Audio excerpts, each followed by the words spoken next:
Says I'm live. Good morning, good afternoon, wherever you may be. Hey, Miss Pearl, how are you this Sunday? Hmm? I hope you all are really doing well. I do. I have scheduled this for like 10 minutes ago. It's almost 1:30. Nah, I didn't know it was going to take 15 minutes to go get a cup of coffee. It's like, I used to be able to go boom, boom, and come back. Ooh, a difference a day makes. Uh, Diane, how are you? Um, Quick update. The nurse left, well, it's been over an hour ago now, but my back is doing exceptionally well. All the stitches, well, staples. I got a chance to see the picture. How many staples are in me? What they do? Get an air gun and go boom, boom, boom, boom, boom, boom, boom, boom. There are a crap load of staples in my back. Whoa! I mean, I've been stapled together before, but I was like, son of a gun. But anyway, um, it, it she's been a wound nurse for 20 years, and she said, "I just can't believe that your back is doing so well." So there's a picture floating around out there on my back. Hey, Travis, how are you? Blessings to all y'all this Sunday. But I couldn't ask for a better healing session or whatever. I've repositioned the camera so and the angle's like really weird, trying to get a better. But anyway, um, walking ability. My issue right now is that the normal back pain, which is starting to itch down those staples, and I expect it's expected. There's no, well, I say nothing out of the ordinary, but the shooting pains that are going down my legs. I can be sitting here. You'll probably. I'll be sitting here minding my own business, and one's going to go off, and I'm going to jump. That's one of them, and they are unexpected. Whether I'm standing or sitting or walking or whatever, that's what I'm dealing with now. That is screaming pain. Ed, I filled up my coffee cup and I'm kind of meandering back over here, and one hit, and my reflexes just went boom with my coffee cup, and coffee went flying. I was like, well, there you go. So, but all in all, considering everything, I'm here and I'm safe and I'm stable, and I know I'm healing. So, and I know y'all, all the prayers and things you're sending me, absolutely, I can tell. So, thank you, thank you, thank you. And people were like, well, like Dave, you need to focus on your healing. That's why I sent the picture around. You can't get no better than that. You just can't get no better. What else am I supposed to be focusing on, y'all? I mean, I love you, and this is working. Is what I'm trying to tell you. So anyway, last night I was in the hospital, which is, was Monday, and it was like it really wasn't an appearance by Mary. It was more of the message I was getting was more of her essence, and she was like, you know, it was a reminder. When you were 11, I came to you and told you, I got some stuff for you to do later on in life. And yeah, okie dokie. And so the little message yesterday, well, the night I got out, anyway, last day in the hospital. Okay. Okay. Okay. Um, so she said, basically, you got to put this in chronological order because the new things that I have learned and picked up from the second operation is folks are going to ask you, and they have since I got the message. Well, what was your first encounter with Mary? Was it like, and what did she say? And I was like, so this video is all about the chronological order. It is a story, but it is true. And I put in the description box down there at the bottom of the video. Whether anybody believes me or not, is actually this is my life, and this is what has happened. So if you've heard some of this before, then you might might want to go someplace else or do something else. But I was ordered to do this. You're gonna do this, Dave, and I'm like, okie dokie. Uh, for other people, it is important, and I guess also for me, in that I can go back through my own timeline and say, see what has happened during since I was 7 years old. All right. So, hi, everybody. Good Sunday. So, I'm going to be looking at the chat for any kind of questions. If the questions or something is not related to this topic, I'm just going to kind of wave you by. Okay. Not goodbye, just not appropriate for this. But if you have any questions, please ask them over there in the chat room. I will absolutely try my best to answer, or if there's something that you would like, wait a minute, well, try to make it clear, whatever it is. So I'm open to that, but nothing else other than the timeline, because I want anybody else who's interested, who might come around or whatever, to not have to wade through all of this type of talking I'm doing right now. So for new folks, I apologize. This first 10 minutes is mine. Well, it's mine all the way, but no, meaning that I'll get to the topic in just a minute. All right. So, but the rest of quote the show is going to be explaining and describing and so forth how these folks have come to me in visions, not just in prayer. I guess I should have put somewhere in the title something about visions and Mother Mary. So my posture is very important. I'm gonna have videos coming up. There's going to be one that's going to be talking about core values again, and how those core values absolutely connect to the core values of you and your spine, and which can kind of come and include the kundalini and chakras and stuff. Okay. Oh, there goes one. So right down my buttocks. So, but with that said, greetings and blessings to y'all, and I continue to pray that each and every day, that each and every one of you will continue to learn how to accept and receive the knowledge, the healing, the wisdom, and the blessings. And I greet you with the love and the honor of the great Creator. So, starting now, here goes the story. Again, this is a true life story of me in the chronological order of the visions of people who have had tremendous influence in my life and who have given me information to be here and to bring us currently up to date for me and you and now. All right.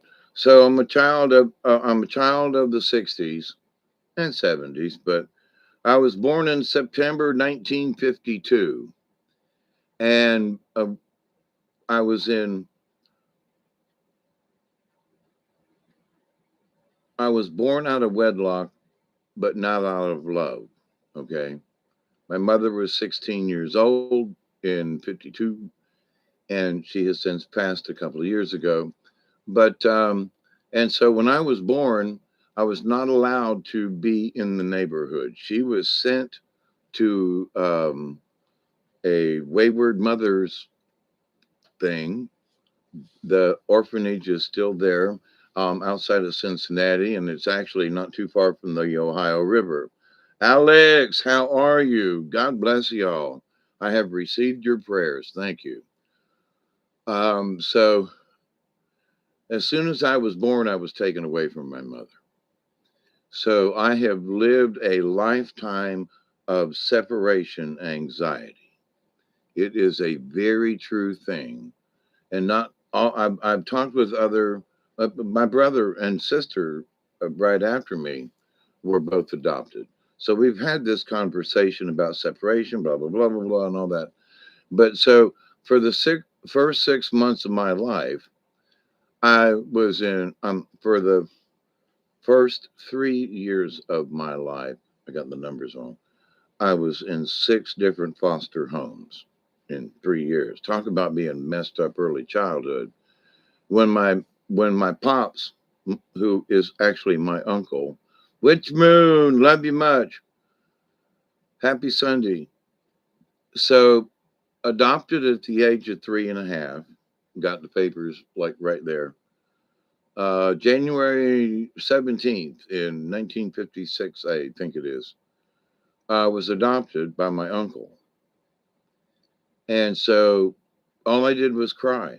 They said, cry to get in, to get ready to get in the bathtub, cry to get out of the bathtub, cry to get in the car, cry to get out of the car, because I was just so messed up because I didn't know where home was. I'd been flipped around, and in between times, orphanage, and my mother, uh, Dolores, she did her best to try to keep me and not go into the system of adoption. So anyway, but it was 1952, 53, 54, 55, 56, and back then things were a lot different. So Arnie, my uncle, raised me and took care of me, and much to the chagrin of his wife, Bessie, okay, she hated me and Lynn. She did. She did not like us, and stuff happened over the years.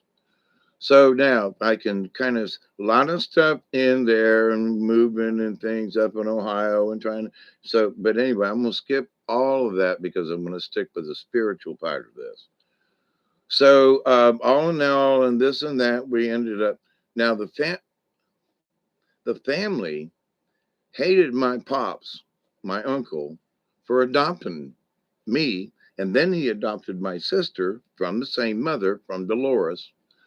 She had gotten married and was trying to save me and my sister. And he was like, oh, no, no, no, no, no, no, no. So there was my sister Lynn, who was out there, who was fixing to go into the adoption thing again. And uh, I, she was either born in 55 or 56. But anyway, right there. So my Uncle Arnie, God bless that man, he was great. uh, um, he adopted my sister as well. So the two of us could stay together, even though we had different fathers. So all of this wrangling and rambling and everything pissed off family members up in Ohio. And since Bessie's mother, my adopted mother, had moved to Florida, they moved us to Florida, down to Tampa. So in Tampa, things that's where, if you can call it normal life, is when it started. So Catholic Church, going to school, and at the age of 7 in the Catholic Church, they First Communion, you know, big time, all that stuff, First Communion.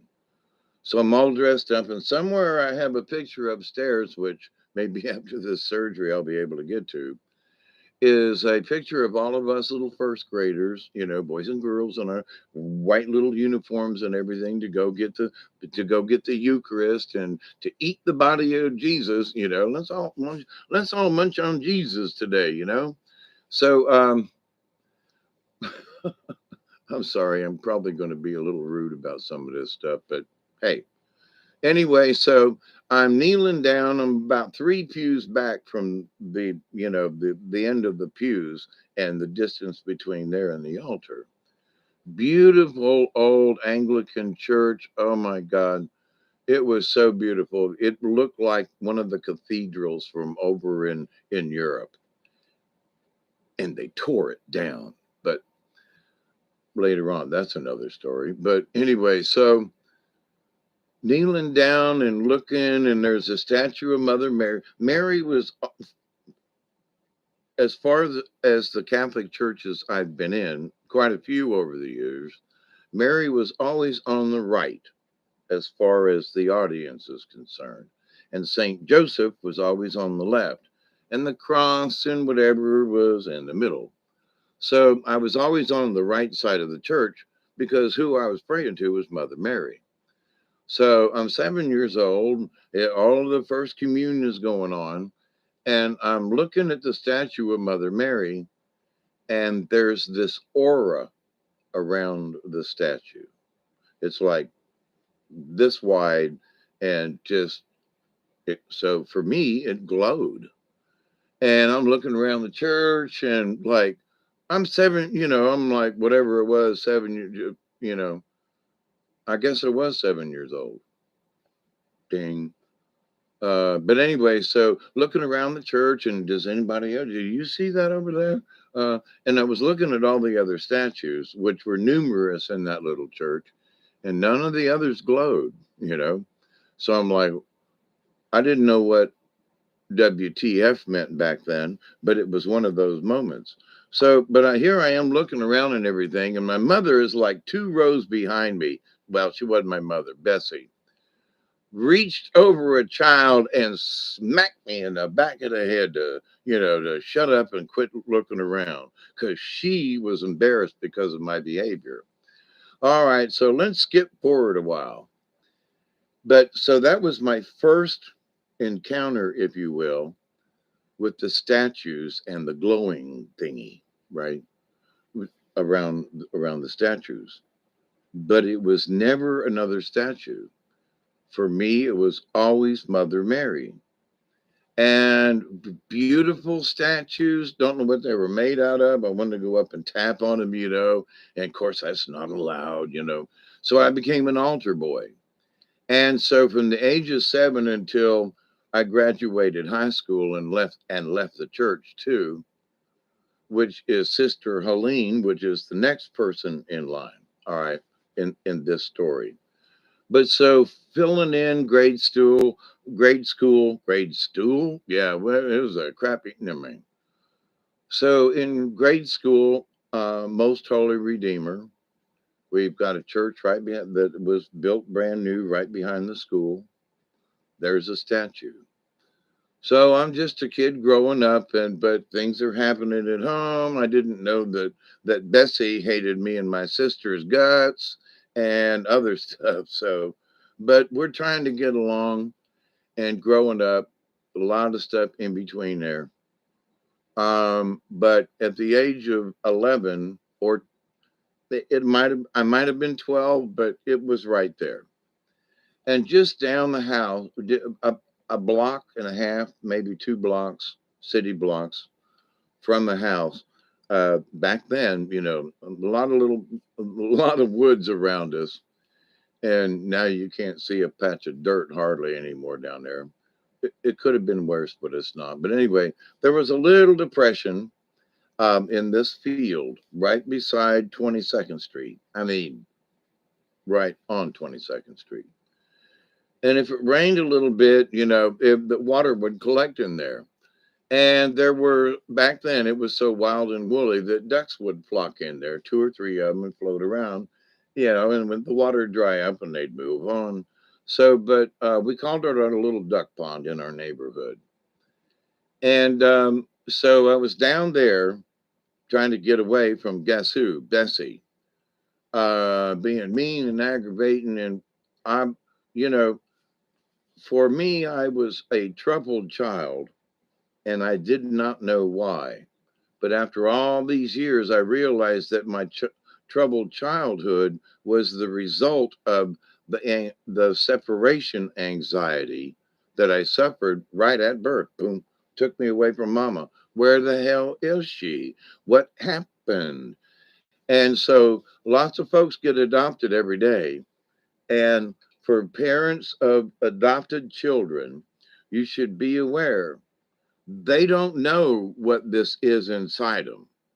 You know, my niece, she wanted to go see her father's grave. Now, she wasn't adopted, but he died at an early age. But because she had known him as a child, like one or I don't think she was two, he'd passed away. So she knew him, but didn't know him because he died. So, but she had a separation anxiety in a much similar matter. And it wasn't settled until she drove out to Arizona to see where his grave was. So people are suffering from different types of separation anxieties, and they are not even aware of it. But what drives them? Well, I got to go see this person. I got to do something. And hey, Richard have been thinking about you several times today about time travel and stuff. Anyway, for another video.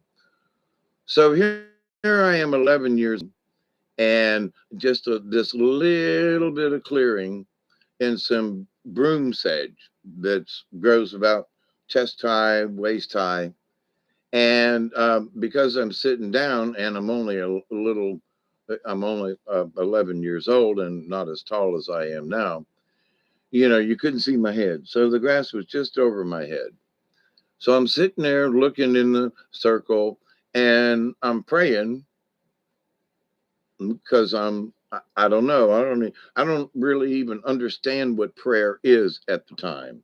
11 years old. Well, go ahead and pray to your God. And back then, we had barely black and white TV, and we watched Uncle Milty, but totally different. The information and how, people today are exposed to things. I mean, by the time you're 11, some of these kids are doing this number and, ABC Mouse and all this stuff, none of that for us back then. So, and a lot of people simply can't even imagine what it was back then. So, but it was the theme of things. It was the how people just felt. It was fresh out of the war. Korean War was going on. And Korea War was over by the time I was 11. But I mean, all of this is brand new. War, killing, death, blah, blah, blah. So now we're starting to go into Vietnam as far as the big world stage. But that was the attitude of folks back then. Okay. So age 11, trying to figure stuff out. And I'm not sure if at the time Kennedy, it would have been 1963. I'm not sure whether or not I'd have this vision thingy before or after he was killed. But it was in that era and in that year and in that time zone kind of thing. So sitting there minding my own business, just looking at the sky and an 11-year-old's having prayers. And I look over to my right, a little rabbit pops out and comes and sits right at the end of my feet sticking out. And I'm like, holy cow, don't move. There's a rabbit right there, And over to the left, hops out a little bit, is another little rabbit that comes and sits at the foot of my left foot. Okay. Now I've got a rabbit sitting on either end of my legs, and I'm looking into this clearing, and boom, there's Mother Mary. Now her cloak and stuff were not the same as the statue. And I was like, I gotta be imagining this. I have to be imagining this. And David, yeah, um, I want to tell you now that when you get older, I'm going to ask you to do some things that people are going to call you a heretic. They're going to call you a fool. They're going to call you a religious nutcase. And they are going to reject you. For me, oh, happy day. I'm going to grow up and people are going to be pissed off at me, Okay. So it was like, so The rest of this is not necessarily spotty. It was a really short visit, but it lasted several minutes, so it wasn't like poof, she was there and poof, she was gone. But it was like, kindness shall follow you, and peace be to you, my brothers and sisters. And if you need me, call me, kind of thing. So, and then poof, she was gone. So I'm sitting down there in a daze, and the rabbits both turned to me and just went back into the tall grass. So I'm freaked out. I am freaked out. And so Bessie is calling from the house, David, get your ass home. I'll be okay. So I get up and through the tall grass and back to the house I go. Now I'm just confused by the whole dang thing. Now I've always went to the altar, put a dime or whatever, and lit a candle, for prayers to go up and all that. And I was lighting candles and didn't know I was supposed to put money in the box, but that's another story. But I always went to Mother Mary. So from that point on at 11, I was the my main church was Most Holy Redeemer, and I understand they tore the church down the second time, the newer church. Anyway, so my prayers went to Mary. So as I got older and became an altar boy and preteen and then a teenager, but every time I went to that statue to pray, and people have complained, oh, you're just worked in the statue or you were praying to an idol. No, absolutely not. The statue represents Mary. It's not an idol. And I've never prayed to the statue, but I did. I could see the glow around the statue, and it's like, this is long before any kind of paranormal events or anything, you see. So I had no reference in the real world. Is anybody else having this shit happen to them? Is anybody else having it? Does it, do statues do this? I mean, 12-year-old kid now, because time is passing, I'm getting older. But I continue to pray to the statue of Mother Mary, knowing that it's not the statue. Okay, I know the difference and have the whole length of time. Now, there may be people who are bowing down and praying to an idol and a statue, not me. All right, make that perfectly clear, because people have told me before, you're praying to an idol. No, I'm praying to what that statue represents. All right, moving on.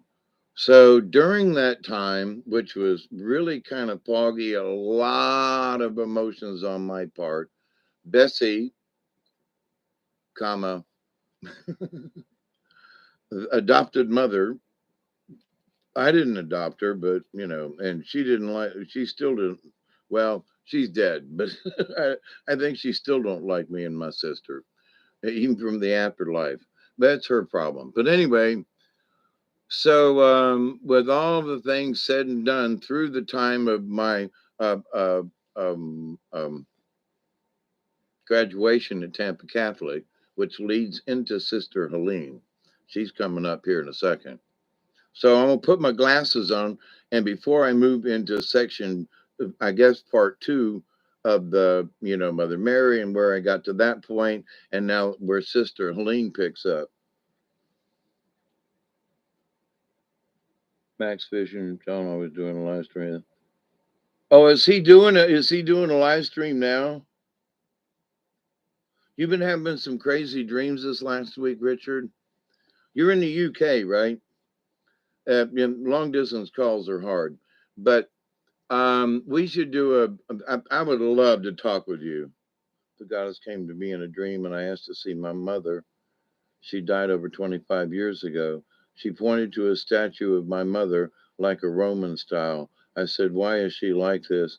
She said, "What were you expecting?" And that's interesting. That's interesting. And as I talk with people and we interact, there are lots of other people who've had,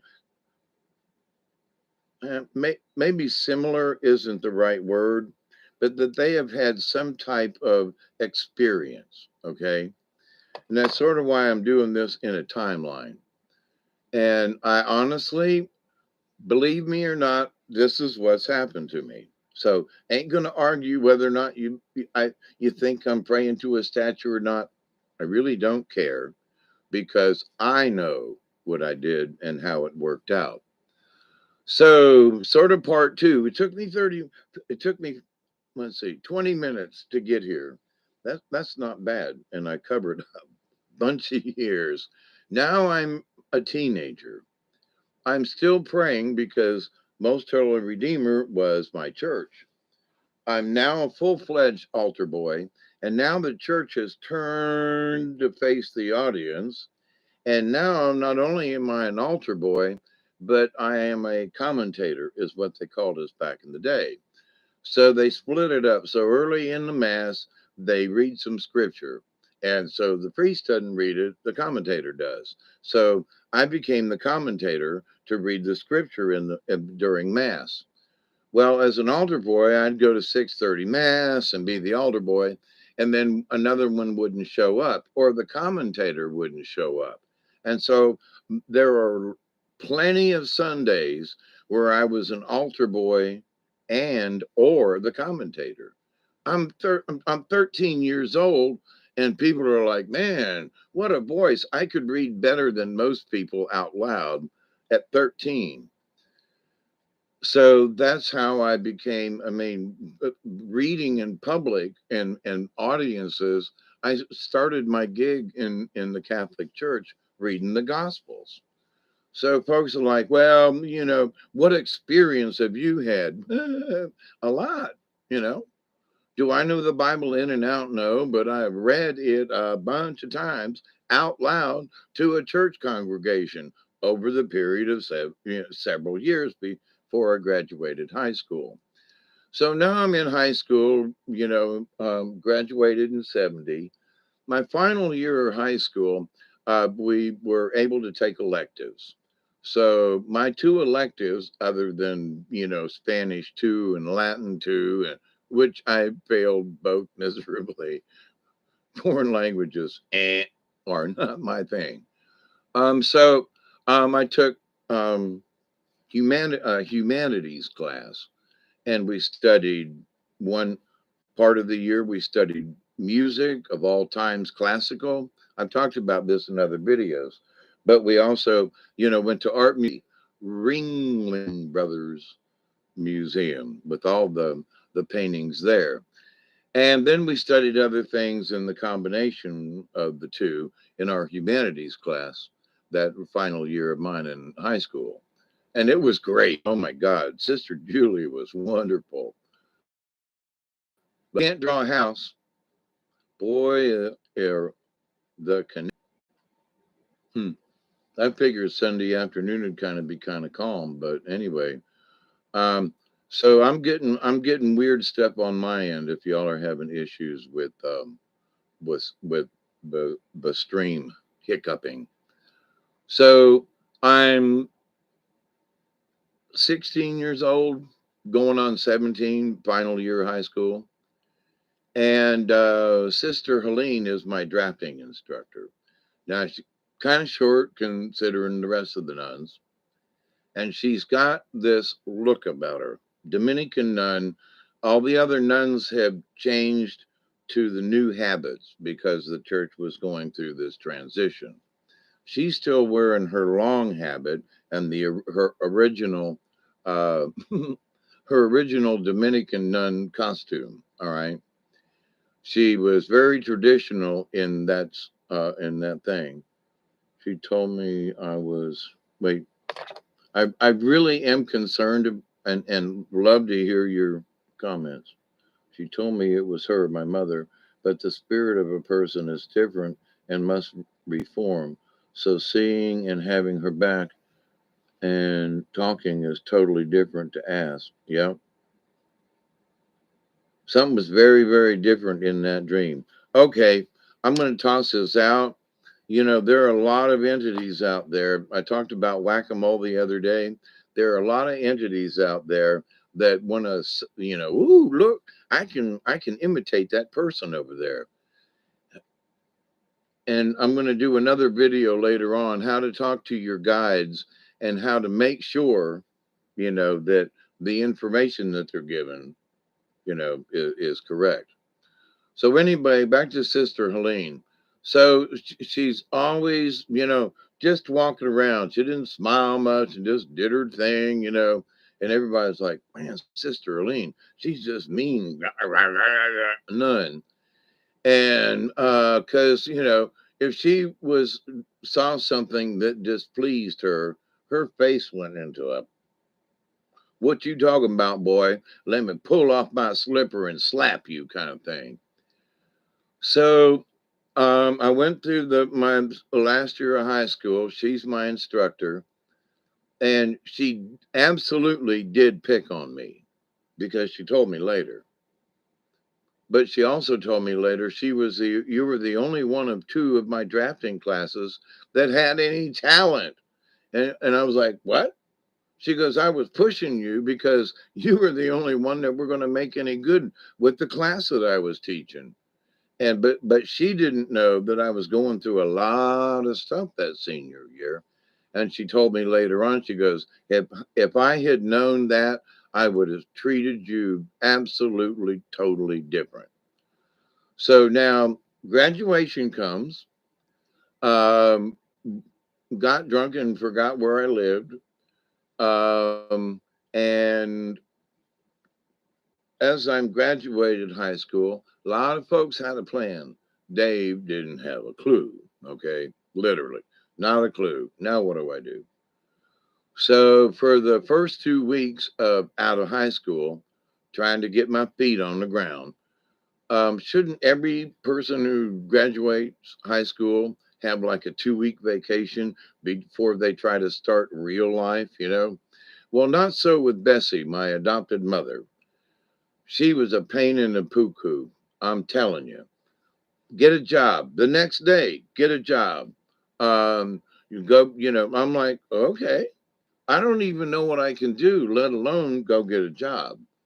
So a lot of pressure at the house. So an argument 2 weeks later, you can't tell me that I have to be home by 9 every night. I'm a grown man. You're telling me to get a job, and at that time I did have a job.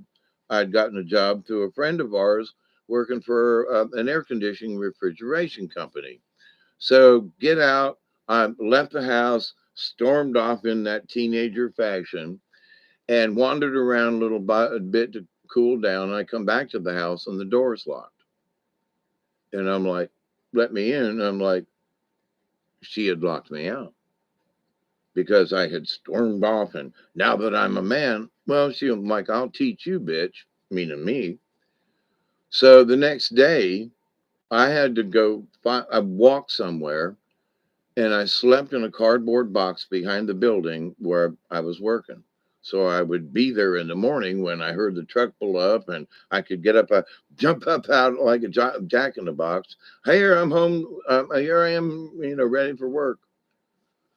So a couple of days of that after work, I don't know what to do, but because Tampa Catholic was my surrogate mother, I had wandered down the 2 or 3 miles down to the campus. And I'm sitting on the curb there looking at the chapel at the time, crying my eyes out. Unbeknownst to me, Sister Helene is watching the campus for the summer. She had walked up behind me so quiet, well, concrete step or pavement, and put her hand on my shoulder. David, what's wrong? I jumped and what the hell? Sister Helene. Well, she's like, it's too hot out here. Come on, let's go in the nun place. You know, into the front door. I'm crying. I'm bawling. I'm not only am I confused and everything, just with stuff that was going on, but now I'm thrown out of my house. She threw all my clothes away, my yearbook with all everybody signed it. She threw my yearbook away. She threw everything that belonged to me out and changed the locks on the door within 2 days of this argument as a child. 17 years old. Come on, I'm still a child. So Sister Helene brings me into the rectory there for the nuns. Ain't nobody there. She's there for the summer. And we start talking. Now she's working out the problem with me and calm down. You got a place to stay. And because I'd been manager of the football team and the track team and helped with the baseball team, who we got some good baseball players down there. Um, Cuban baseball players, right there across the street. Anyway, so she gave me the keys to the gym. I went down, made me a bed and everything. Wash. I helped move into the gym, brand new. It'd been about 2 years old at this time, so I knew the ins and outs, and I knew places in the gym other people didn't even know. So, but she gave me this big wad of keys, money in the Coke machines and everything, because I used to fill the machines. You know, she goes, "I trust you. I know you won't steal anything. And if you do leave an IOU, because I was brand new and I had only worked at this job like a week. I hadn't even gotten a paycheck, and here I am on the street with no food, no opportunity." She said, "Be here at 6 every day, and there'll be supper, and then you can go down and spend time in the gym or whatever." And so she saved my life. Honestly, got me off the street. And for a couple of weeks, every night, I got the opportunity to sit down and have a meal with Sister Helene, who opened up to me about things that going on in the Vatican, things going on in the church. Because I told her, I said, I would really like to be a priest. I feel drawn to help people. I feel drawn to the Bible. And, I am a warrior for Christ. And she said, "No, but you're a nun. No, don't become a priest, David." Now, this is the summer of 1970. And then she started leaking out stuff because she had spent a particular time in the Vatican herself. Okay. And she was like, "No, there are secrets and stuff. And no, you don't want to become a priest." "Okay, what do I want to become?" She said, "A Buddhist." Because Jesus studied Buddha when during that time in history and everything. She goes, "There's all kinds of stuff about Jesus, but it's all about how he went east from Israeli area and studied under the monks and Buddhists and Hindus and everything. So when he came back, he had this knowledge and was trying to share these things with the general populace. Well, the rest of that story. They hung him on a cross. So, but there were things like that, and then she told me things about the Vatican, and because she was a Catholic nun, I'll just put Dominican order, that she had gotten into some of the things that Father that wrote all those books about. Oh man, I had his name and it just went. But anyway, he wrote all those books about the Vatican and things and the devil in the church and all that. And that was before I knew anything about that. But she did. She said there are Catholic prophecies and that, there's stuff coming up. Well, everything she told me about the church, the Vatican, and even, over the years, I'm going to say, well, hey, Jesus was a Buddhist. "Oh, you heretic, you mean old man," or a young man at the time. And I'm like, okie dokie. So that kind of started me out with people yelling in my ear. about, Jesus couldn't be a Buddhist. Why not?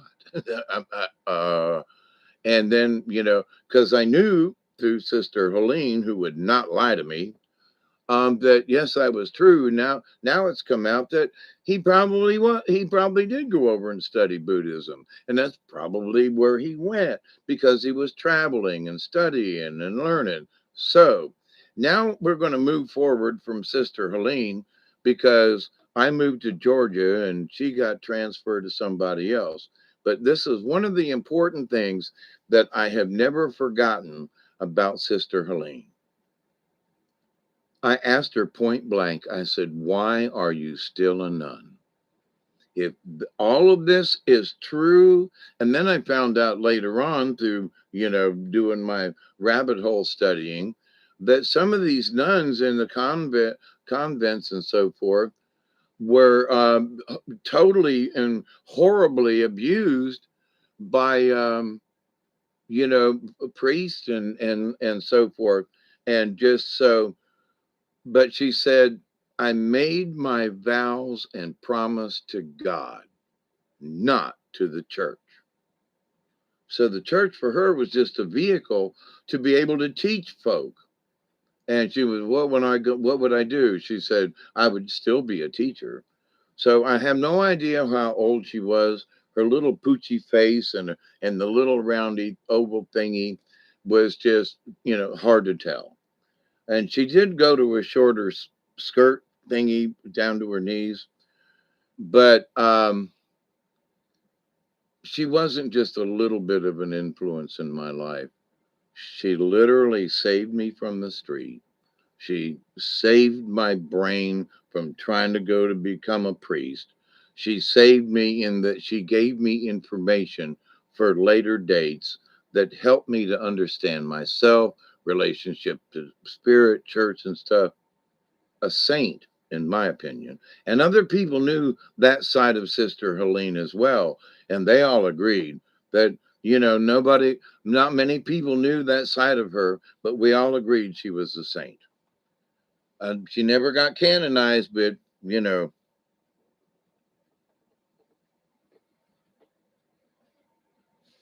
this chair I'm sitting in sucks.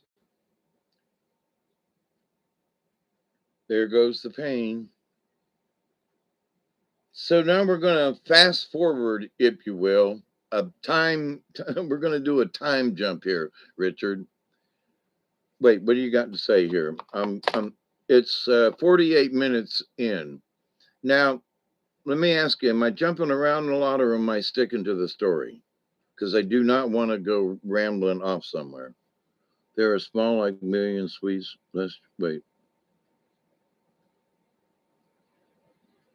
Oh, go bubblegum flavored pits. Hard boiled candy. Yep, yep, yep, yep, yep. Had it at the fair every year. Hard boiled candy. I'm slow, but I'm doing. Yep. I'm telling everybody, I I'm healing better than I expected, and I expected to do pretty good. So because this ain't my first rodeo with surgery, but all things considered, tomorrow will be a week I've been out of the hospital prison, you know. But anyway, thank you all. So we're gonna skip forward. Wait, hang on. There was something I wanted to. Oh, so during the time, and this is the other thing. At the age of 13, I was molested, and you should call it rape. I got into a car with somebody. I was hitchhiking. My first outing by myself. You're old enough to go downtown and take the bus. And thought I'd save a little bit of money and hitchhiked, and that did not turn out well.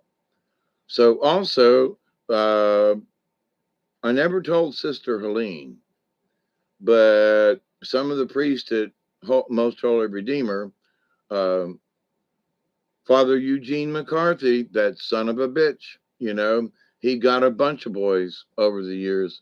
I don't know about girls. And then graduated high school, and I think it was before I moved up here to Georgia. I was already out of the church and screw them kind of thing, but I was having such problems, and all the gay men wanted me, and I didn't want to be a gay man. My fear was to grow up that, oh, am I gay? My breast, both of them were growing. I was leaking out my nipples. I know, too TMI, but that is what was happening. So I'm trying to figure this out. I'm going through these changes, and I don't want to be I don't want to be a girl. I don't back then. I don't want to be a faggot. No, because we were always skipping out when we camped out in the backyard. 2 or 3 in the morning, we're riding bikes around the neighborhoods, and there's guys rolling. Hey boys, what are you doing? Want a piece of candy? Sitting in the car masturbating, And it's like, no, I don't want to be. I don't want to go to be an old queen. No, because old queens were trying to, pedophile me. Hey, Esty, how are you? I had nuns in my young life too. I called them flying nuns. They were adorable. Well, ours weren't so much fun. They were strict with the ruler and stuff. But Sister Helene, which I just got done talking about, She taught me things about theater. We did we did Pearly Victorious at one of the churches for a fundraiser, and the things she taught me about theater and how to take a cardboard box, and God almighty, it looked like a coffin. It looked like a coffin. I mean, as you walked up to it, you would have swore it was wooden boards, and it was cardboard box. So she taught me a lot, just not just spiritually and physically, and when you get pissed off, calm down, but some of the other nuns were polite and so forth through the years, but Sister Helene was just above and beyond, and I'm so glad that she entered my life. I'm so glad I went to the campus. I don't have no idea why I was drawn to the campus, a Tampa Catholic, after I graduated. There was just no reason. But because I felt so at home, that's why I ended up there that day. And she intervened, and that's how I went through that. But so, um, as I have known her in 70, it would have been the beginning of 1972. Things are kind of humming along. I got a job. I'm making money. I'm starting to learn how to, finance myself.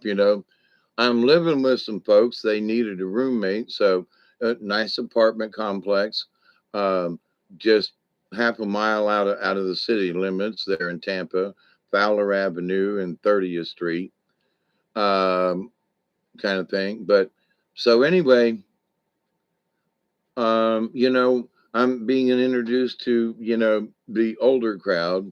I'm being introduced to LSD. I'm reefers already on the list. And we're doing things. I mean, calm things. We're going to concerts and stuff. And so in that time, and it was about this time of year, actually. It was right. I had just gotten my rebate check from the IRS, and I went down and bought a truck. It was an international pickup truck, short base. Now, this is a big part of the story, because in the next 4 hours and driving around and trying to get the title straightened out and trying to get insurance and everything, and I went to pick up my friends who I was roommates with, and as we were leaving, and I mean, we're like a block from Most Holy Redeemer, as we're on Florida Avenue going north out of town, this drunk come out of the bar there and headed north, and we were turning left into the bank at the time, and it was where the highway um, came in, and it went from 4 lane to 2 lane. He never took his foot off the gas and tried to run right through the pickup truck. He hit us so hard that it took the bumper of the vehicle and wrapped it around the doors of the truck. and we couldn't get out. I crawled out the window. I hit my I hit my head on the back of the thing, great big, where broke the glass. Forward, smashed my head into the windshield, but I didn't go through. The guy in the back that hit us had went through the windshield, and he's literally, his face is just covered. It's cut all over. It's bleeding all over the place. And I pulled my t-shirt off and gave it to him because he was freaking bleeding to death. And so I went over because now I don't know this. I've had a head injury. I got a back injury. I got a neck injury. I go over and sit on the curb and fall out and roll down into the ditch. So the ambulance comes. Everybody comes and everybody is working on everybody else. Dave's down in the ditch. So my Lucy, the wife of Len and Lucy, so she's like, go get Dave. What do you mean, go get Dave? He's down in the ditch. Oh, we thought he was just some drunk. There's some drunk at an accident scene who's rolled down into the ditch. Now, I'm only 19 at the time, I think, but under 21. So they're like, I don't know, we'll pick him up. She goes, no, no, no. Lucy now, no, no, no. He was the driver of the vehicle because they had to cut Len and Lucy out of the vehicle. They couldn't get up and crawl out like I could, not near as nimble. And so there were police going, where's the driver of the vehicle? He's down there in the ditch. So they were fixing to leave me in the ditch. So I've had separation anxieties. I've had Bessie was a lousy surrogate mother to us. There's all these things, the Tampa Catholic thing, trying to get my life together. And now I've had a severe head concussion. Almost went through it, laying down in the ditch. Wonderful, wonderful. So they did gather me up and I went to the hospital. But because of my age, I laid in the hall on a gurney for almost a day. They contacted my parents, Bessie and Arnie. Now, Arnie, he lost his huevos. He lost them because they came in, and I remember laying, because I was in and boom, I'd go out. They'd ask me a question and shake me. I could open my eyes and boom, I was out. On the gurney, in the hallway, down there in the emergency somewhere. And they came in and they were like, will you admit your son here? And they said, no. I've been in a critical accident with a hit on the back of the head from the first jolt, thrown forward, almost went through the windshield, bent the steering wheel. And back then, them steering wheels were tough. And it was an international pickup truck. It was heavy duty for its size. And so they refused to sign me into the hospital. But later on, oh, well, you were faking it. You really weren't hurt. I'm laying in a gurney to go into emergency room and you won't sign me in the hospital. And they didn't. So friends of mine down the line while I'm in there are like, nah, we gotta help Dave. So they got in touch with my granny, who, I've been talking about my granny for years now. We had that psychic connection and all that stuff. They went out to Zephyr Hills. Now here's my quote, my parents standing right there. They wouldn't go out and get granny to sign me into the hospital. That's how mucked up it was. And the understanding of me is like, why am I being treated this way? I've been a rowdy kid, but nothing really bad. So they went out and got my granny, Miss Mary, Mother Mary, Miss Mary, my grandma. I was not related to Mary at all.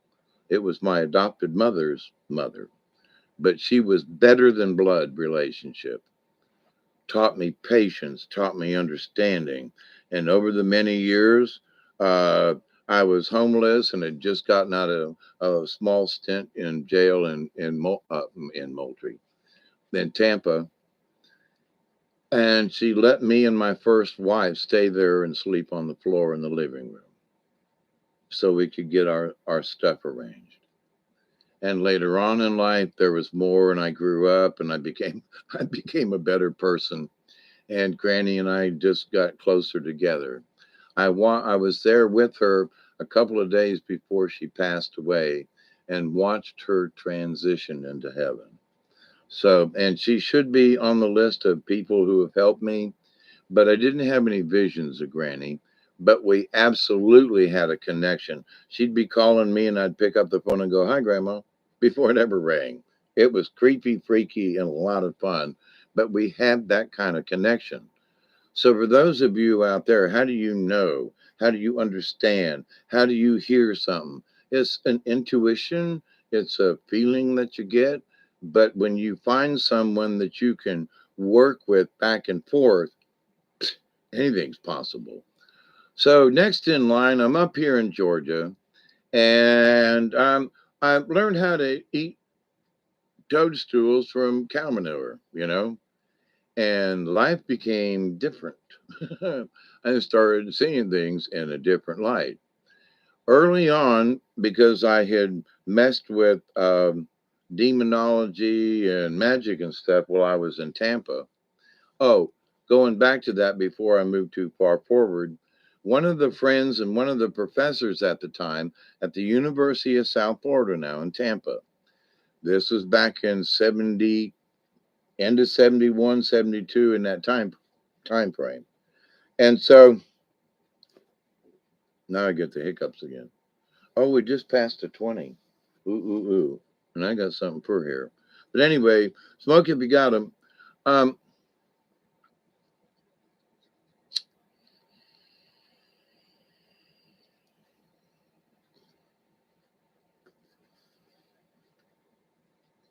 Lucy was an associate professor in psychology, and she was working on her master's. So she already had a degree from USF.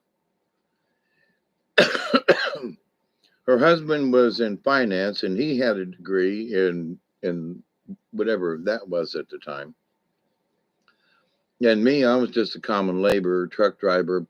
I could get around town quicker than anybody because I knew shortcuts and patterns and everything. But anyway, worked for a door company, making doors and delivering them.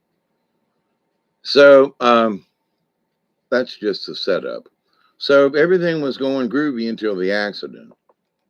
Well, it messed all three of us up. It tore up our lives. Bad connection. There must be some stuff going on out there. Tanya Klein, is that right? Let me see.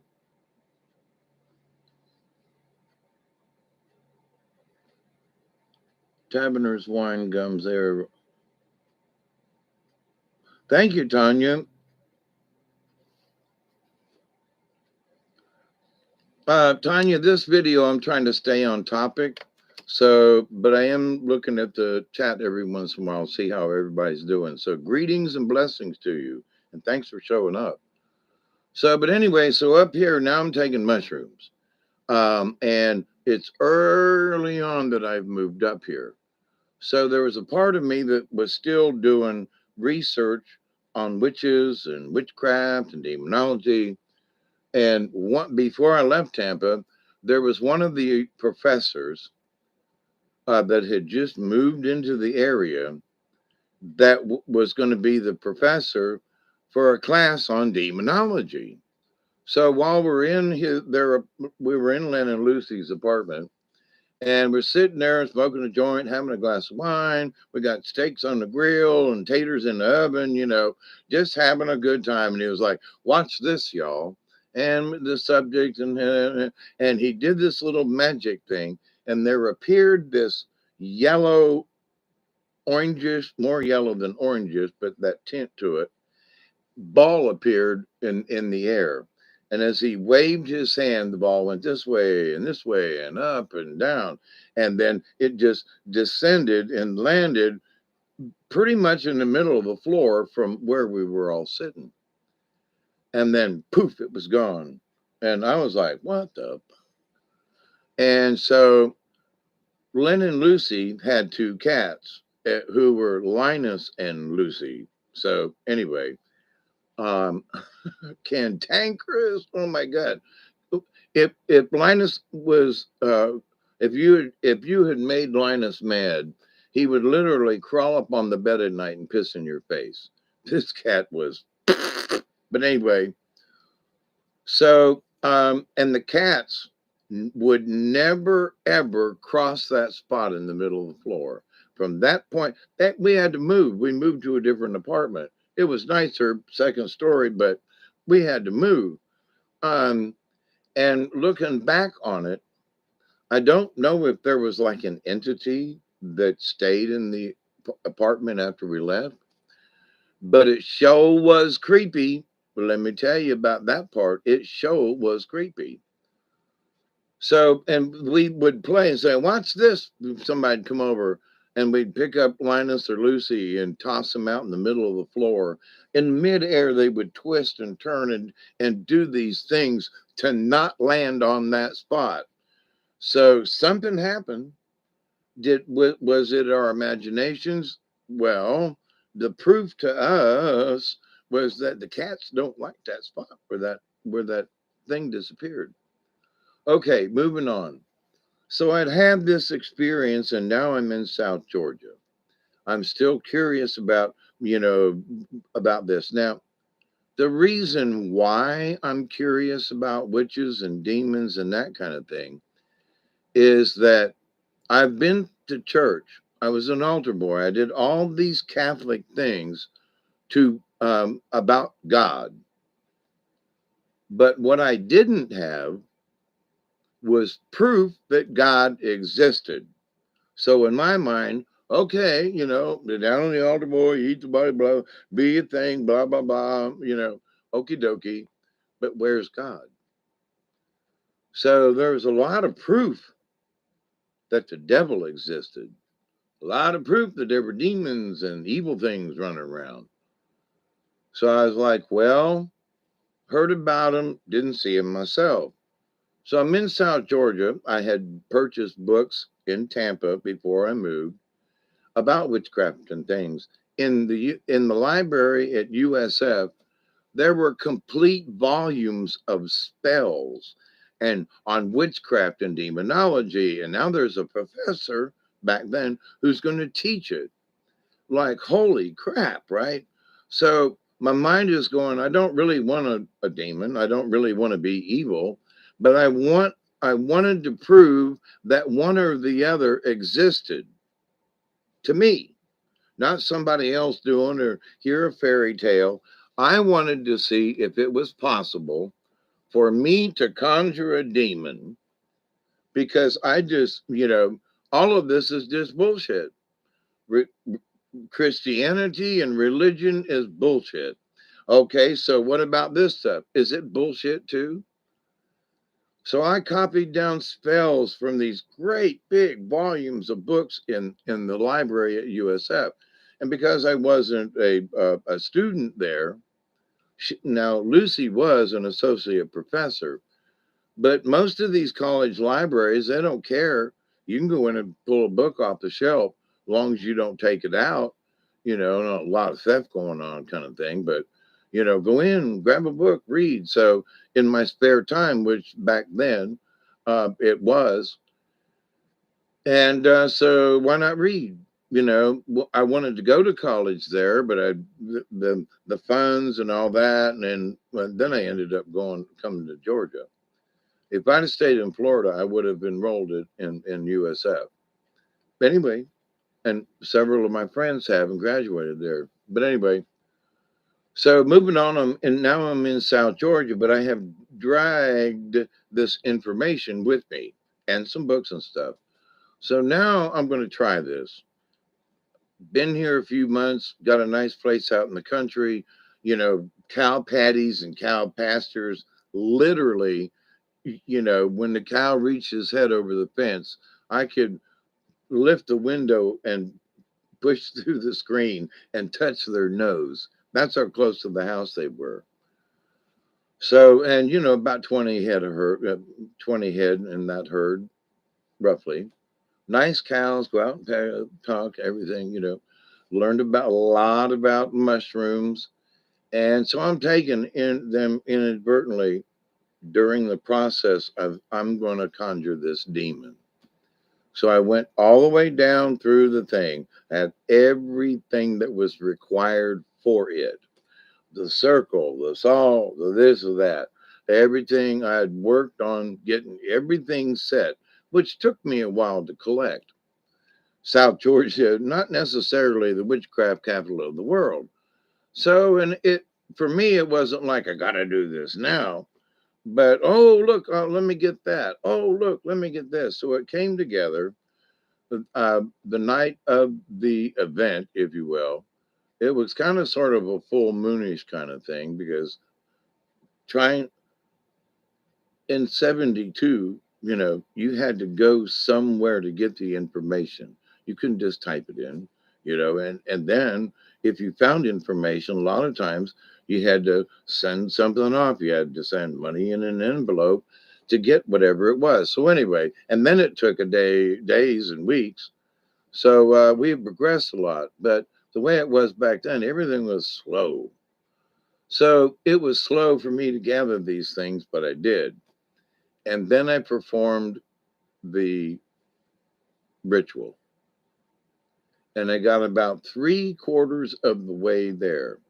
And so you're conjuring these things, and there's a candle over in the little circle where I'm really sketchy about the events, but it was little circle, big circle, demon over there, you over here. Let's just leave it at that. What transpired during it and blah blah blah. So one of the things was candles flickering. The presence of the entity will show up. Were you here before? Hi, Chloe. I'm sorry. Duality. Yeah, not anymore though, but there are ways you can get in, but yeah, rich folk. So I was going in and sitting in the back of classrooms. I was attending college without being a student. And USF was so new back then. But nobody cared. You could sit in the back of the class as long as you were honorable and whatever. And I've heard that that's still the case as long as you're respectable to the rest of the students and to the instructor. That you too can take a class. You just don't get credit for it, right? So anyway, moving on. But to that point though, so as about 3/4 of the way into this conjuring, Dave's starting to get the willies. I mean, ooh, something's coming. Ooh. And as I'm doing it, my realization in my head is like, what are you going to do with this guy when he gets here? Dave, pay attention. What do you want this guy for? Well, I just want to see if he's there. I want to just see if he's real. Well, then what? So as this thing is going on, the candle's starting to do really creepy, freaky things, and I see sort of an outline because I don't see ghosts, but I perceive them ish, and not every time. Okay, but there are times when the presence is so strong, I'll go, oh, "There's somebody over there," even though I don't see anything. But when my friend Marcia was alive, she'd go, "Oh yeah, there's two of them standing over there."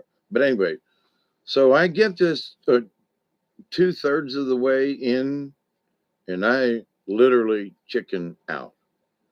And it's almost, but in my, whether it was my mind's eye or whatever, so I could, here is, this is the, this is the area where the tiny circle is. And it was like he had popped his head up, kind of sort of like a whack-a-mole. It popped his head up to where his shoulders, and it was almost like he was trying to raise himself out of that circle. And it felt like it. I think I saw it. And then I was like, how do I get out? How do I backtrack? I, I talk talk about doubts. And one of the issues that they stressed in all spells, if you're not wholly and totally committed to do the spell or conjuring or whatever it is, don't do it because shit can happen. And I mean, it was in here. I knew it. And I was like, yeah, I really want to do this. Yeah, I'm going to see if demons are real. Yeah, I'm going to do this. I was gung ho mofo, right? And then, but during it and the weirdness started to happen, uh, I made a mistake. Um, I don't really want to do this. I see that maybe it really is real. uh, I will not poo poo this anymore. I mean, just realization. And I'm talking like in 30 seconds. Okay. It didn't take several minutes for me to have this realization. It was an aha moment that said, get the hell out of here. Stop this now. And I did. So that's when I've said over the last few days, and I've said it in other videos too, just buried in 4 hours of yapping. But I have been worried for many years that he got out. I just, there are certain events over the years. Did I, did I open that door? Did he get out? I don't remember the demon's name. It was one I just literally sort of picked out. I picked a demon that had the fewest things that I needed to collect in order to perform the ceremony. There was one that needed twice as much stuff as this guy. So, in the grand scheme of things, he was a lesser demon, and just I'm here, call me, but anyway. So I've tried not to think about it over the years, but I wonder seriously, did he get out?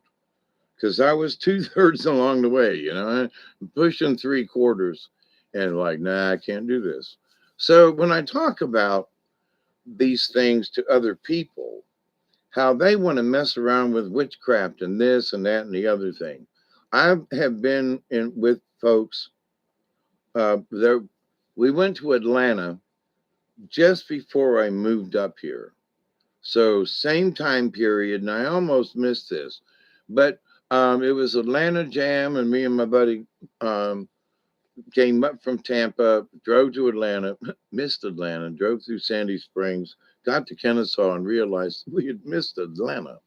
So, but anyway, we had planned on the weekend there in Atlanta, and which we spent. So we were down in Piedmont Park. There are a lot of parks and Piedmonts all over the goddamn town. What an insane driving thingy. But anyway, so there were some people who were really into conjuring demons and stuff. So having not left Tampa yet, having read stuff at USF, we were in with the group and we were on mescaline. Hey buddy, what got some mescaline right here. Anybody? Holy crap. Well, sure. So we'd already been taking LSD. We had a great big giant bag of weed. So it's nighttime, the jams are over, and we literally we don't have enough money for a motel hotel. So we're asking hippie folk, hey, where's a good place to just, sleep in the car kind of thing. So we found this spot in the neighborhood and just parked the car and climbed in. But before we could climb in, there was a bunch of people like, come with us, we're going to do a seance. Okay, I have done some at the house. Neighbor kids and stuff, just, curious, Ouija board stuff. And unfortunately, I'd been really good at it. talking to the spirits. Back then, 14, 15 years old, we had done some stuff, and I was aware of things and spoke it while, and the damn stuff came true. So we were like, what? So anyway, I'm drawn to this. Talk about high as hell. I'm on mescaline, peyote, Um, go to this thing, and they're trying to conjure this thing. And there was a portal just a small distance away, and there were demons sticking their head out of it. And I'm sitting there going, do y'all see that over there? Like I did when I was in church as my first communion. Do y'all see that aura around that statue right there? Anybody else see it? Raise your hand. So I'm looking over there and watching this shit. I'm watching demons and beings and stuff come in and out of this portal, and nobody else is seeing it. So I think I'm just high. But I'd look around and do this thing because it wasn't my first rodeo in being tripping by that time. Still new at it, but for since 70 to 72, 2 years of tripping in there. So I'm looking over there. So there's this experience. I see this one cat. Oh, David, you know, describe what he looks like. So I got this thing, and he got the thing, and he looks like this. So we do our business up there in Atlanta and spend and go back to Tampa. So within that little short period of time, I go back to USF to all of the catalog and stuff at the library, because now I've seen this entity, and I want to know if that entity really exists or whether I was just freaking crazy. Now, many of the studies at the library, there are pictures in some of the books and a lot of them not. And I was copying down spells, not interested in pictures. But I went back to the USF library and opened up this book, and one page was like here, and then it flopped over. And I remember the position of the picture. And down on the right hand corner, about yay big, was the entity that I had been watching a few days earlier in Atlanta, seeing it under the influence of peyote. So, and it was clean. Oh, man. Um, so I proved to myself that what I had seen that I had not seen before then, I came back home and verified. Boom, there it is. So, do demons exist? Yeah, hell yeah. And they look just like the picture in the book. So this experience now, fast forward, I tried to pull the demon out during the thing. I stopped the incident, and I pretty much said, that's it for me. I am not going to that side at all. But I kept doing mushrooms and I kept tripping. And then that's when I started seeing things, what I would call my shaman's side of things. Some of them were kind of creepy, and sometimes they still are kind of creepy. But so about 74 by this time, I'm now on, even though I'm not going to church, my wife is, but they're all holy rollers. They're all Church of God. And talking in tongues. And if that ain't evil, I don't know what is. That's just, it ain't right. So I've dealt with different. I knew a pastor. He was sort of a primitive Baptist, but we'd have long conversations and sit down and talk about the Bible. And I had went to his church a time or two. And I wasn't. I've always been a spiritual person, but being diddled by a couple of Catholic priests and having my conversation with Sister Helene, hey, Michelle, church ain't on my list, but spiritualism still is. And I'm finding it now with other friends and folk that I met who are into, guess what, Buddhism and Hinduism. So then I got introduced to Baba Rama and these other people and different techniques and meditation and so, and I'm still, after all these years. So skip forward, got a kid, did all these things, got, separated from the wife, and then got busted in Tampa, went through the whole prison thing, back up here to Georgia. Now I'm studying the Bible while I'm in prison, and I'm still have all this information up to this point. So there were different dreams and revelations while I was in jail.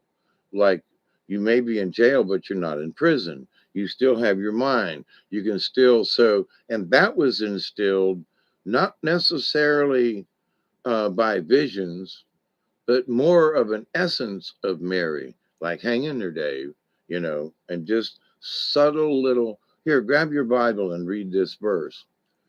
So being in jail and all the people and all the noise and everything, I was still connected to up here, but it was hard. There were a lot of interference in there. So got out of jail, come back up here, trying to stay stable and get. I got a new wife. End up living out near Berlin, and things are changing for the good. I actually got a decent job working for the weatherization program, and then they shut that part of the program down. So now I don't have a job. So looking for one, and then I find this property. And how I found the property and everything was just, two hippies sitting down talking about Mother Earth News, which was a magazine back then and great big and full of stuff. Pitiful now what they've become. But he had bought this farm down here, had subdivided it, and we wrote a contract on a napkin, shook hands, and I became the owner of this piece of property I'm sitting on. Now that's part of this spiritual journey, but so I've made a lot of mistakes, a lot of dumb stuff, and I'm still homesteading this joint. I love it, but if I could only move around and finish some of these projects, for me, it would look, I don't care if it looks nice. It's functional the way it is. But when you go in the kitchen, there's a spot there in the wall where this section meets and this section meets. And I got electricity running in there. You can literally see outside. Okay. So some places here now are kind of pathetic. All right. So moving on. Y'all got any questions or anything up to this point or whatever comments? So this is chronological order of how I got to here. So now I'm doing mushrooms and stuff, and there's a clearing in the back, and some really nice, some of them freaky, weird, because entities roam around all over the place. I mean, it just, you know. But there's a prayer circle that's been down there after I started learning a little bit more about Native American stuff. And there was a powwow up in Albany. Used to go twice a year, and drive back and then go up the next day. I mean, and so with that, instead of just being wandering around, no church to speak of. Well, no church. Wife did, not me. So, but having religious experiences nonetheless, doing the mushrooms and stuff. And so I know that me and the universe are connected, but I'm still formulating what's going on. And then a group of us were down there one night and the portal opened up and entities were walking in and out of the portal. And we all looked at each other like, what the hell? So over the years, I've had people, we've been down there. And now that I've met my neighbor, I think this year will be 2 years that we've actually been talking. And I mentioned to Ricky, I said, there's a portal down there in the woods, right? I mean, it's damn near on the property line. And I was telling him, I said, you know, I measured with Google Earth from Zion Grove Church up here with the cemetery, and down over here on the other side of the river on the road is New Bethel with a cemetery. And I calculated it and measured the distance, and where the portal is roughly is right in the middle between the two. Creepy, yes, but see, all this adds to it. And he said, yeah, I've seen it too. What? Now, it's been years since these folks and us got together and saw it together. And I thought he was going to go, what portal? What are you talking about? He was like, yep, I've seen it too. Was not expecting that answer. You hear me? That is not, but pleased, because guess what? I'm not faking it. It really is down there, you know? And Ricky is spiritual in his own way. He has not followed the same path of me searching for all of these things, but he's in touch. Okay. He's not stupid, not by a long shot. And he's the one that came up with the Kotex and the duct tape, by the way, for those of you who got into that joke. So now, and I'm going along here, and so now we've had entities coming in and out of the portal.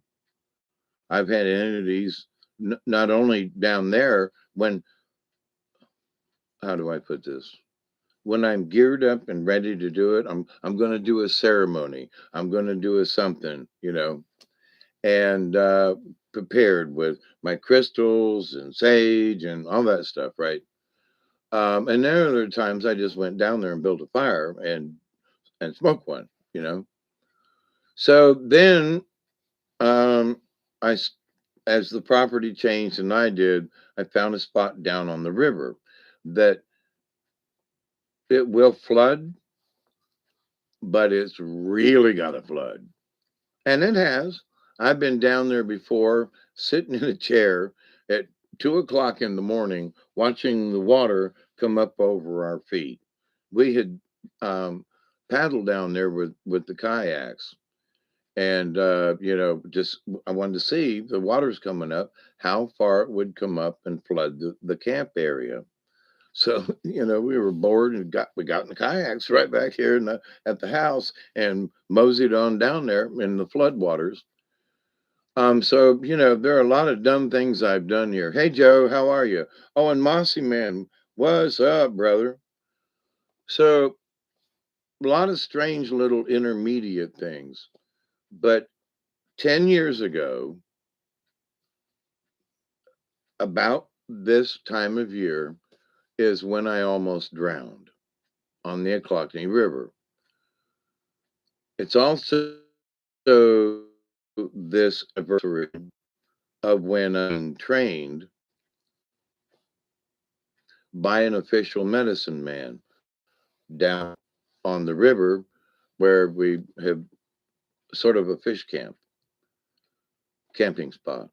And that's how I know it's the highest point down there, because I've been there several times when the floodwaters come up, and sometimes it'll flood and leave our little camp area alone, and everything else is nothing but water. I mean, as far as you can see through the trees, it ain't nothing but water. And I'm talking about a half mile down there. So half mile down, a half mile to the other bank, you know, a lot of water. When it comes up, it spreads out. Anyway, so a few years ago, and it's been about 8 years, because from the drowning incident and everything, I had not started my YouTube page. So I'm sitting here in the house one day. The medicine man is gone. I have basically been, but there was a lot of traffic in and out. People, that's why it's the Hermitage. There were people who were camped out in the yard over there. There were people who were staying at the fish camp down there. There were people that were occupying my upstairs. And I mean, there was a lot of traffic. And then all of a sudden, one day, everybody left. Well, I told them, I said, I'm trying to support you all on my meager little bit of Social Security money. And I said, I can't feed y'all. Property's paid for. There is no rent, but I cannot feed you all. I cannot keep on with this. And I told him, I said, I'm being frank, bring some food, because I can't feed y'all. And so they was like, well, we won't bother Dave anymore. And I haven't heard from any of them since. It's okay. That's why Dave's here. I gave them an opportunity to try to settle things in their own life, to give them the opportunity to spend time in the woods, to try to open up. And during that time, we were doing ceremonies. We were going down and looking at the portal down there, and also that there's something down there near the river. That's where I did the full moon ceremony that was interrupted by demons, is down there where the fish camp is, as a reference. So, but after the drowning incident, which is 10 years ago, I mean, this month, and like right now is when we went down in the middle of the night because it was full moon, but the river was up way too high. And I was in a kayak that I'd only had a few months experience with, and it flipped over sideways and under I went. That's a tale for another day. But in that, it was spiritual, because the only way I survived that was because there were some some entity reached down and helped pull me out of the water. It was cold. I had too many clothes on, and I know how to swim. Um, but I was sitting on my personal flotation device. Okay, don't ever do that. Put that some bitch on. Just saying. But so survived that, and it was one hell of an ordeal. We were a bunch of miles up the river, and the water was 40 degrees. It was 40 degrees outside. I got a severe case of hypothermia. I should have went to the hospital and didn't. Of course, I'm stubborn, but that really kicked in the shaman part, the drowning. So, brother Joe's gone, um, and there's nobody here. So I'm sitting here and I'm being depressed. Things ain't going real good. I've made some financial stupidness. Like, yeah, at the end of the month, I was scraping money. Now at the end of the month, I'm not rich, but I got pocket change at least. So things have changed. You have to adapt. But in that adaptation, though, I'm sitting here. What do I do? Woe is me, and blah blah blah blah blah blah blah. And I was doing research on Fatima and going down them rabbit holes, and having the information that I did with Sister Helene. There are things that are happening in the Vatican. I mean, that's when, what you call it, got to be the mayor of Rome, and, the guy that's in there now. And I'm curious because, are they just going to let this ride? They're supposed to be voting on a new pope. Now, I haven't checked because I've been in the hospital, but there's nothing on the screen of stuff out there that's jump out going, oh, new pope, being voted. No. So I'm curious and as to what happens next, kind of thing. But I was doing research on Fatima and the three nun, the children, and one became a nun, and this, and going down this rabbit hole.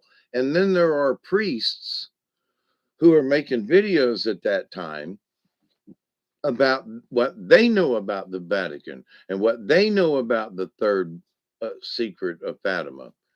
So I'm going through this, and it's really intense. And one evening, just about supper time, down on the corner, out in the street. Anyway, I'm sitting here in this chair looking that direction, and these three people show up.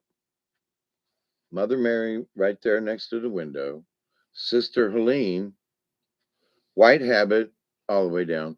Now, Mother Mary is like in a traditional, I remember traces of blue, there was always blue somewhere within the statue of Mother Mary. So white front and everything, but she was dressed not in white, but sort of a pale blue. Now, the vision did not last long, but there's Mother Mary, Sister Helene, who's shorter than the other two nuns, and the third nun, and I'm not, I still, I think it was Sister Teresa, who was the last survivor of Fatima. So I'm doing Fatima. I'm researching it heavy duty. I mean, I've crawled in that rabbit hole. And I look up, and the three of them are standing there. And I lean back like I'm doing right now. And it was, David, it's time. And with that message, what? Well, I knew because I've been trying to ignore it for the last 50, 60 years. It's time. For what? It's time. And Sister Helene smiling. I was like, uh-oh, double trouble. I got Mary and because of all the research I was doing, you brought the nun from Fatima with you? How important is the three of you standing there?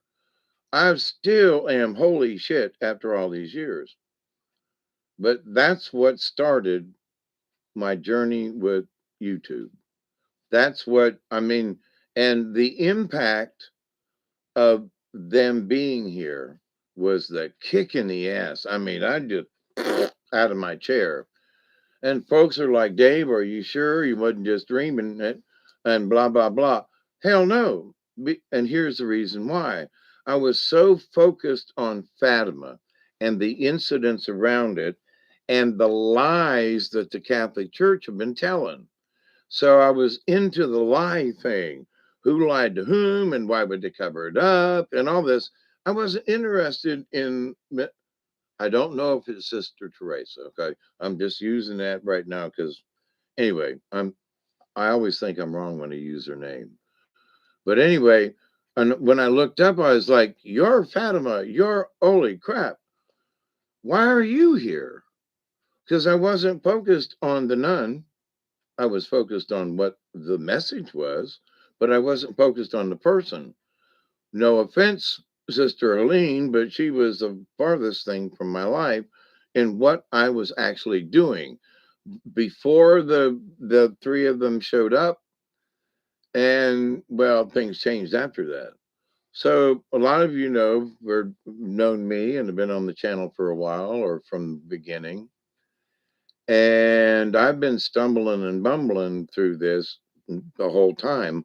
I have shared my journey because I absolutely know there are people out there who are fumbling and bumbling and they don't get visions. They don't have people coming and say, you got a job to do, buddy. You better straighten out. But so during this, so now let's hang on. It was 20 years ago today, Sergeant Pepper learned a band to play. Anyway, it was, we're 2023, and it was 2103, right? Is that right? Yeah. No, 13, excuse me, 2013. That's going back too far. 2013, 10 years. And it was about this time of month. And it was in March that it happened. And a few days of like right now. Um, right at spring, just before, etc. Okay, and then they show up right after. Hey Sheila, how you doing? Hey sweetie. All right, everybody. See Miss Sheila in the chat there. Been bringing me wonderful food and checking up on me, and they're my next door neighbors through the woods. And God bless them. They're wonderful people, and y'all know that we've been praying for Miss Sheila and Ricky. And so, but anyway, hi. How's your Saturday going? But anyway, so the lesson of that. So that's what kickstarted me into doing the videos, this channel. And it's been strange because people are going, Mr. Dave, you're a shaman? Well, you know how I don't really like to use that term. And I quickly correct them and go, I will admit I'm a shaman in training. So, oh, she got a new tattoo on her leg. That's a deer with horns. Anyway, nanny, I told on you, Sheila. No, but it look. I hope did you rub some stuff on it and so it stays. My last ex-wife had several tattoos on her, and she was always rubbing baby oil on them. So, but anyway, yeah, take care of that tat. What? Um, Ribs and something. Oh God, they do deer meat. They. She shoots their own. She loves to hunt and ribs and tater salad and baked beans tonight. That sounds great. Yum yum yum. So there's my menu for this evening. Oh, anyway, how was that bowl I sent home with you? Oh, and Miss Sheila, since you're listening, that's fine. Rob hasn't been here today, but I have made coffee again and back and forth. I realized that I got to go to the doctor on Tuesday, and right now there's no way I'm going to make it up that ramp to the door. There's no way. So I got today and tomorrow to get stronger, or otherwise they're going to have to bring a wheelchair down to the truck for me to get up in the building. There's no way I can walk that ramp. I ain't got enough strength. Lady Spitfire, oh my goodness gracious, how are you? I don't think I've seen you for a while. Is everything good up there? I missed y'all too, or you. I hope things are well up there in sort of central Georgia, north of us. But anyway, to sort of wrap this up about the timeline. Okay, so in my timeline now, the second operation of the two, very recent, still very real. My all of my staples look great. I can't ask for a better healing. Honestly, I can't. Uh, Again, the lady was here this morning and she just shakes her head and I just can't believe how good it looks. And they took a picture of it. And oh, holy crap, there are a crap load of staples holding this thing together. And she was like, that's a mighty long incision, 8 inches, you know. And I'm going to tell this again. The nurse who was here the other day, early 20s, measuring centimeters on my back with a paper tape type thing that seamstresses and folks use, and she's measuring and everything. And I look down, so I say, how long was it? And she goes, X amount of centimeters. And I said, okay, what is it in inches? She goes, Mr. Knoll, I don't have a calculator. I don't know how to do it. Now I'm looking at the tape, eyeballing it, and inches are on the other side of the tape. So I said, ma'am, if you'll just flip that tape over, you'll know what it is in inches. Well, what do you mean? And she goes, well, I've always wondered what those numbers were.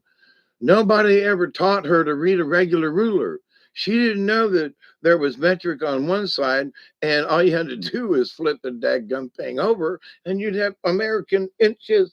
Oh my God! And these are the new folks coming up. So anyway, this last operation, and y'all been watching me the last few days and so forth. I keep telling you something happened that second time, spiritually and everything. And I'm still trying to unravel it. So, but whatever has happened is happening as I speak to you, the unraveling part. But in that was it wasn't a vision of Mother Mary, but her essence was so strong that she didn't have to appear. She's a busy lady doing her stuff. And it's sort of like I'm coming out of a dream and you've seen her. It's like, you know, you'll be okay, Hawkeye. You'll be fine, Hawkeye. And remember to tell them dumbass old idiot people out there, to, it was like, what? So it was at the remnant of something, and it is pretty basic, really. Folks are still arguing about the dumbest shit. And she's like, tell people to calm down and take a breath. And I'm sort of talking about this, right, for myself. But that the take a breath is folks are so focused in a direction. And there are people, oh, we live on a prison planet. And she's like, tell them to shut up about that and get on with their business. Quit worrying about stuff that you really don't know if we're a prison planet. So, as people, now this was a general wash over me. So, these things that have been on my mind and it's a part of my life and stuff, but that I needed to start here with a timeline to let people know who might question in my ballad, blah, blah, blah, blah, blah, blah, blah. And that it was like, you got to start here, Dave, and go to here. Now, the next videos are going to kind of pick up where I'm leaving off here and give examples of, you know, my true story about them telling me, hey, you want proof? Then go down in the woods. We got a present for you. And the last time I did it, that there's those woodpecker feathers right behind me in a plastic bag. That time I went down right on the river, and actually it was on Miss Sheila's property. I'd crossed over the property line just a little bit, and down in the dirt was an antler. And on my way back, I found the other one, this antler. So I get proof because I go off on these little treasure hunts and found things that if I had not walked over there or had not gone down to for a walk, amazing things over the years. So I find amazing things now with, the internet and talking to people and interaction. And so is this stuff real? In my opinion, oh hell yeah. Are the incidents that's led up to here. But more about Mother Mary and some of her quote prophecies. And it's basically like if some of these people keep going, oh, it is? Ooh, ooh, ooh, ooh, ooh. Dadgum. I want to. Yes, it is. Absolutely. Not that I didn't believe you, but wow, right on the nose. Thanks, Joe.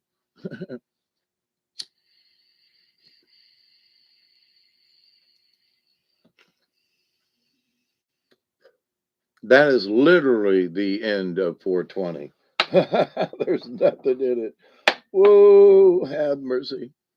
I did get a little one, but I'm about to finish this up and it's 2 hours long. And I would love to hang out with you. Oh, and just as a wait, hang on. To wrap up with Mother Mary, she has sent messages through her essence.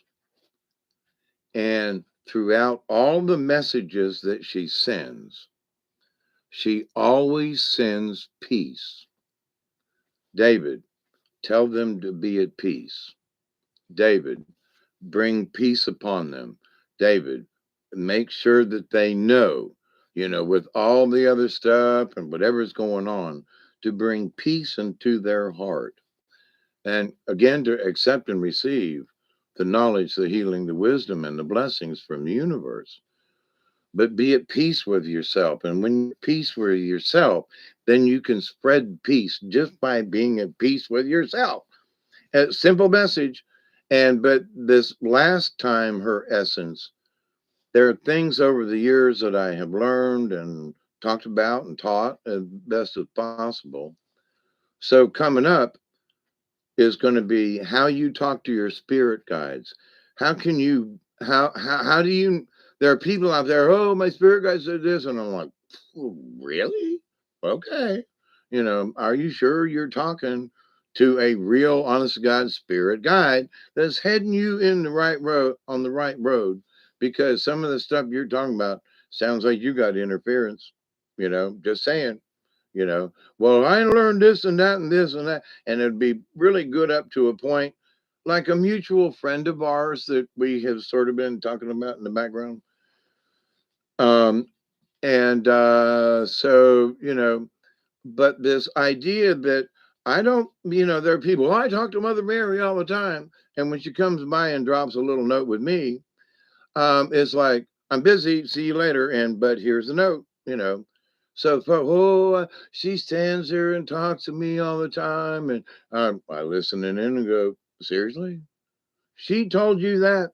I'm sorry, but that's bullshit. And you're believing it?" "Oh, because it's Mother Mary."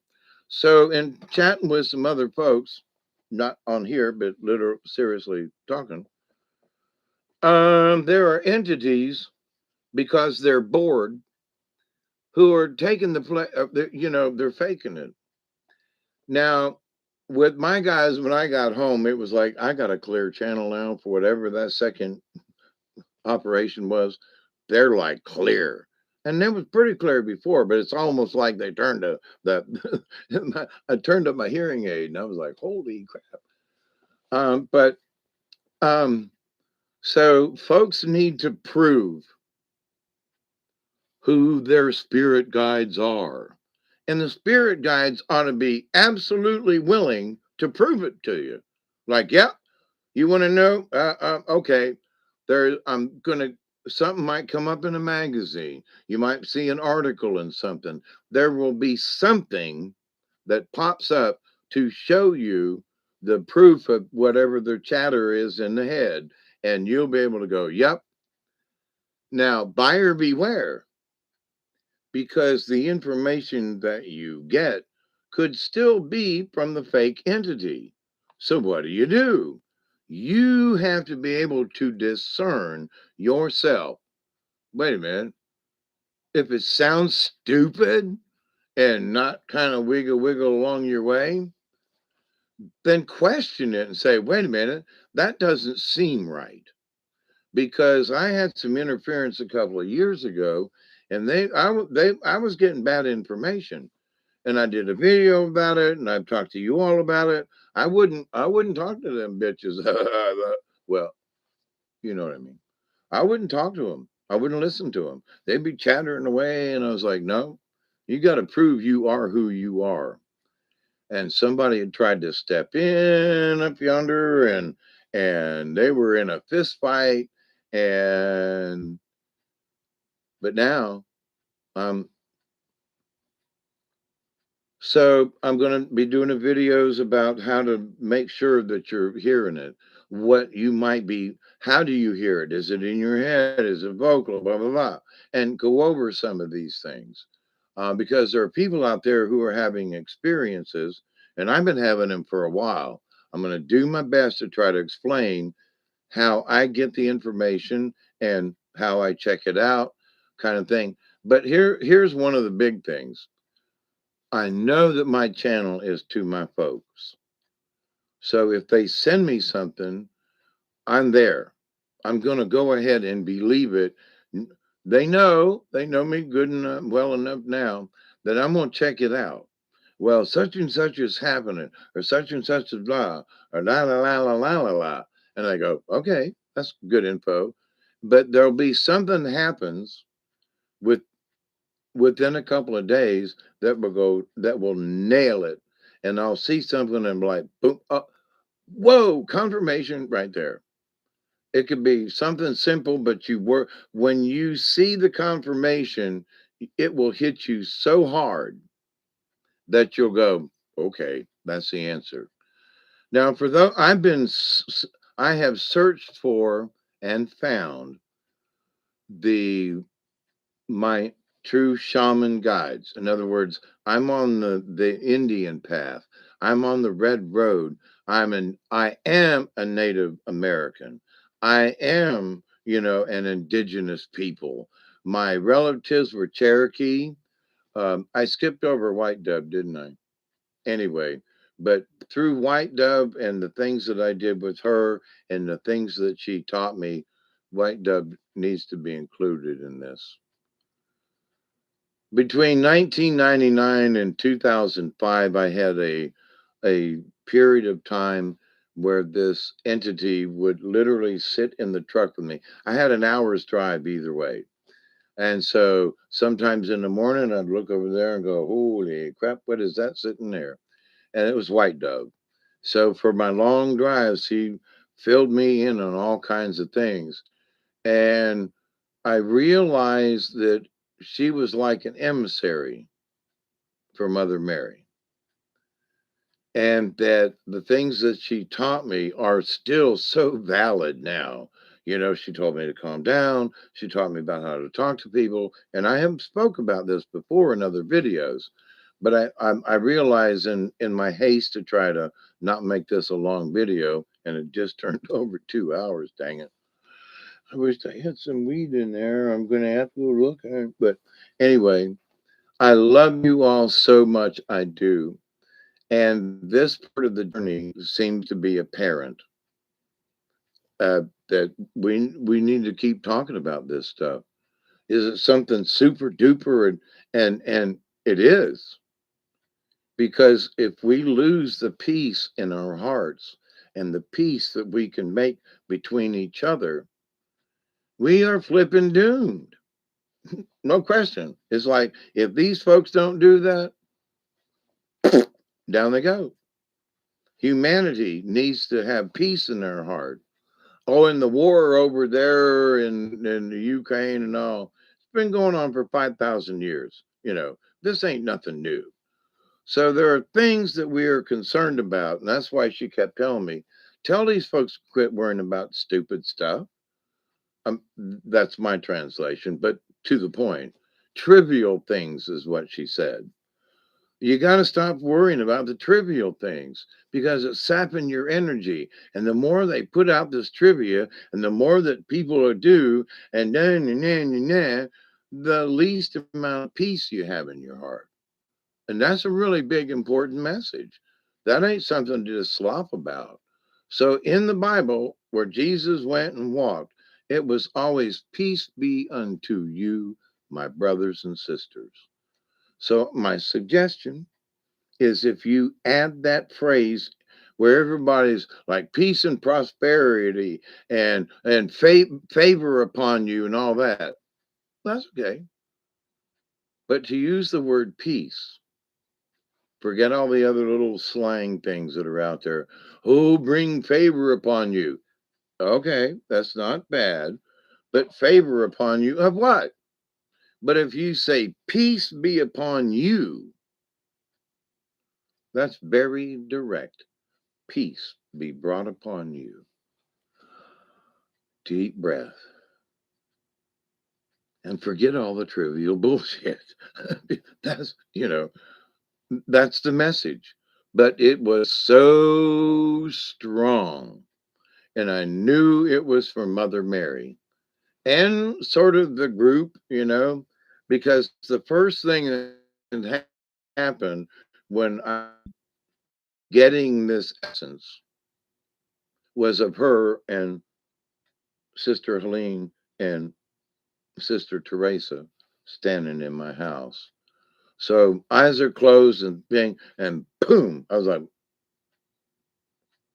the instant reminder of the vision when they came. So am I crazy? Yeah, you know. And it's 11 people and 11 likes. 11, 11. You know, uh, you can't touch that stuff. But anyway, I got to move around. I'm out of drinks over here, and it's been 2 hours, and I'm really trying to keep it short. But here on this Sunday afternoon, I am praying and sending out blessings that all y'all are doing as well as possible. So, message for the day and for a while now is peace be upon you. And I'm asking you as a friend. Ow, shit, that hurts. Hang on. Oh, I got to shift right now. Whoa, howdy, brothers and sisters. Ooh, yowza, yowza, yowza. Whoa. Now, it's not my back that hurts, it's all of the peripheral damage going down my legs. Peace and love. There you go, Sheila. I like Spock's live long and prosper. That's a good one. But without knowledge, there is no understanding of love or peace or anything. Good point, Masha man. Y'all are on top of this. Glad I got to see you again. Well, I'm glad to see you. I was wondering the other day, as I, Spitfire used to be in a chat and blah blah blah. Well, the hospital and everything.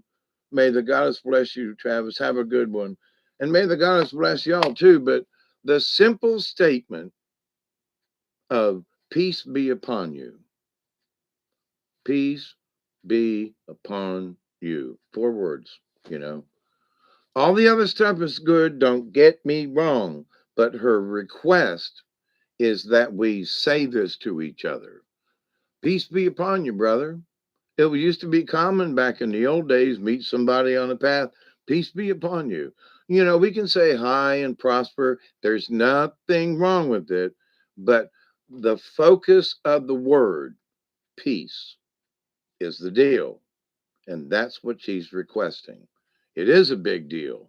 Peace be upon you, my brothers and sisters, because I continue to pray each and every day that each and every one of you will continue to learn how to accept and receive the knowledge, the healing, and the wisdom in the universe. And in that law of three, and I got to go pee, peace be upon you, my brothers and sisters. I love you. And until next time, thank you, Sheila. Good to see you, Lady Spitfire, Travis, and everybody in here, Cosmic Cugs.